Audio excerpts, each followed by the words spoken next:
Hey everybody, Mark here again. Today's video is going to be 3 examples of how to exploit a weak back rank. A lot of these moves are just truly amazing, and I'm looking forward to sharing them with you. So this first game is a game between McKennas and Bronstein back in 1965.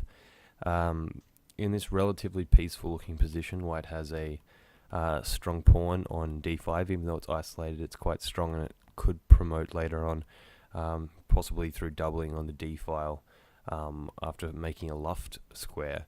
As we can see right now, Black is threatening checkmate. Well, Black plays Queen e1 right now. Queen will just block, and then whichever way Black captures, White will also capture. So Bronstein here played a really amazing move. Pause your videos as always if you want more time. But Bronstein played rook takes a3. It seems so crazy to look at because it can be captured 3 different ways, but of course it can't be captured in any of those ways. If we have rook takes a3, for example, then simply queen e1 check, queen has to block on f1, and queen takes f1 mate. If after rook takes a3 we say take with the queen, because the queen's the one being threatened, right? So queen takes a3, again queen e1 check, rook takes e1, rook takes e1 checkmate. And the last option for White here, well, the last main option of capture, is b takes a3. But unfortunately, while this seems like it looks like it prevents these mate threats, this rook is now hanging on a1. So queen takes a1 check, rook b1, and instead of taking the rook, which we might do in a blitz game, rook e1 check, and now we've either got queen f1 to block, in which case we play rook f1, rook takes f1, queen takes f1, and after rook e1 check, if rook takes e1, then we got queen takes e1, queen f1 mate again.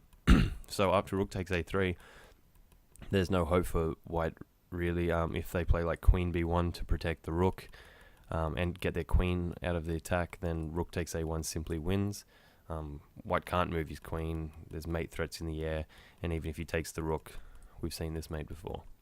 And so the only other thing, the computer's just suggesting that we move our rook to f1 or something, but that's simply something like this will simply just hang the queen. So an amazing move by Bronstein, taking this a pawn, which seemed to look like it was defended, but of course it wasn't. The second game, I'll just quickly bring it up here, is a game between two no-names, two no-name people that I don't know the name of.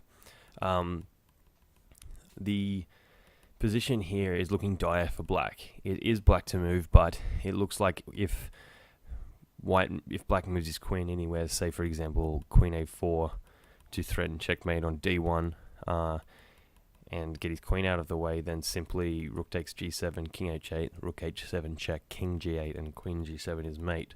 So that's the threat that's on the cards. But Black found an incredible move here, and must have been really heartbreaking for White, who must have thought they were on the verge of victory. Again, pause if you need more time. The move is rook c5. It exploits the back rank of White, and also this pin. It may not look like it in this position that there's a pin on the White rook, but there is, right? If the rook moves away from this from this 7th rank, we'll just capture the White queen. So this rook is actually pinned, even though it doesn't look like it.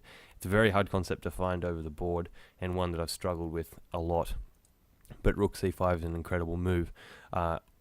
If the rook takes, as we've talked about the pin, Black will just take the White queen on b7 and go into a winning position, of course. And after rook c5, if say for example rook d7 taking the queen, then we have back rank mate. And again, if after rook c5, if we take like this, then this is checkmate on d1. So another incredible move, which really highlights the weakness of the back rank, and why it's very important to make that luft early in the game whenever you have a tempo to do so. And our final game here in this video is a game between, and excuse me for butchering these names, but Serendagva and Purovsav. Purovsav? I can't pronounce that. Nevertheless, this was played in 1949 along with the last game, and in this position it is black to move. There's two ways that this can go about, and both result in white losing a lot of material to stave off mate. This position also looks, it looks like white's in trouble, but it doesn't look too dire. But there's a great move played by black here. Pause your videos. Okay, the move that black played was queen takes d3, exclam, double exclam if you will. The best, I'll first show you the best response for white, which happens to be queen takes e4, and then after queen takes e4, black is up an entire queen, and going to definitely win this game, no doubt about it. However, if white didn't decide to give up that material, let's see what the point is of queen takes d3. After queen takes d3, we've all noticed that the bishop can just take it, so why not? Well, let's watch a great combination played by Purovsav. Bishop takes d3, bishop d4 check, that's what we start with. There's only one move for the king here, has to go to h1, the rook's covering the f-file, so king h1 and knight f2. We've all seen this before, typically with the queen and the knight. If this was a queen, then the game would obviously go king g1, and then we'd play knight h3 check, double check. And then when the king goes back to h1, we play queen check, rook takes, and then smothered mate. A lot of people are familiar with that motif. If you aren't, and you would like to see more videos on that, please leave a comment and I'll make one. However, after king g1 in this position, so king h1, knight f2 check, king g1, we can't do that because we don't have a queen on d4, so black goes a different route. First of all, taking the bishop on d3, which is a guard, a protector of this f1 square, which you'll see is very important in a moment. So knight takes d3 check again, and this is a windmill effect. So king has to go back to h1, and then knight f2 check again. King g1 again, and this time this uses a really cool concept, which I've only learned about recently, called blocking. It's a variation of interference, and it's used to full effect here by black. Check by the bishop onto the king. So the move knight d1 cuts off this rook's connection to the king, right? The rook can no longer protect any of these squares, and that becomes truly devastating. After queen e3 blocking, a computer move, bishop takes e3, the point is revealed.